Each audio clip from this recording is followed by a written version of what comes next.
Hi everyone, welcome back to another video from Webtech Tutorial.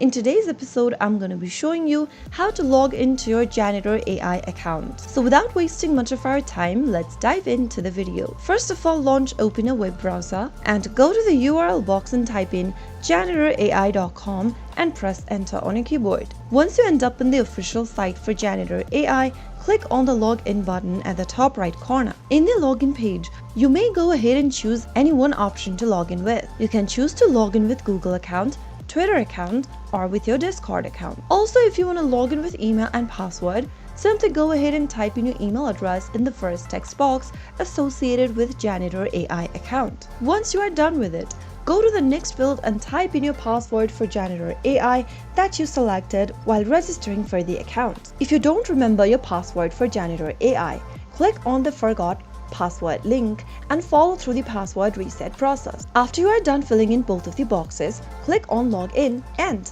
you have successfully logged into your Janitor AI account. So that's how easily and quickly you can log into Janitor AI. If you found the video to be helpful, go ahead and give us a thumbs up. Don't forget to subscribe to our channel by hitting the subscribe button.